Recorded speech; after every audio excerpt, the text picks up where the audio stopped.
এক ছিল সুন্দর এক গ্রাম। গ্রামের পাশে ছিল বিশাল সবুজ বন। সেই বনে থাকত একটি ছোট্ট চড়ুই পাখি। তার নাম ছিল চিউ। চিউ ছিল খুব কৌতূহলী। সে সব সময় নতুন কিছু জানতে চাইত। একদিন খাবার খুঁজতে খুঁজতে সে বনের এক কোণে একটি চকচকে সোনালী বীজ দেখতে পেল। চিউ অবাক হয়ে বলল, আহা, কি সুন্দর বীজ! এটা কোথা থেকে এলো? সে বীজটি ঠোঁটে করে নিজের বাসায় নিয়ে গেল। পরদিন সকালে চিউ বীজটি মাটিতে পুঁতে দিল এবং নিয়মিত পানি দিতে লাগল। কয়েকদিন পর সেখানে একটি ছোট্ট চারা গজাল। চিউ খুব খুশি হল। সে প্রতিদিন চারাটির যত্ন করত।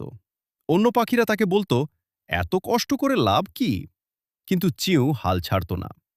দিন যায়, মাস যায়। একসময় চারাটি একটি বড় গাছে পরিণত হল। কিন্তু গাছটিতে কোনো ফল ধরল না। তবুও চিউ গাছটির যত্ন নিতে থাকল। একদিন গরমের দুপুরে কয়েকটি ক্লান্ত খরগোশ গাছের ছায়ায় এসে বসল। তারা বলল, কি সুন্দর ছায়া! এখানে বসে খুব আরাম লাগছে। পরদিন হরিণ এলো। তারপর কাঠবিড়ালি এলো। ধীরে ধীরে গাছটি বনের সব প্রাণীর বিশ্রামের জায়গা হয়ে উঠল। চিউ খুব আনন্দ পেল। এক রাতে ভয়ানক ঝড় শুরু হলো। অনেক ছোট গাছ ভেঙে গেল। অনেক পাখির বাসা নষ্ট হয়ে গেল। তখন বড় গাছটি শক্তভাবে দাঁড়িয়ে রইল। অনেক পাখি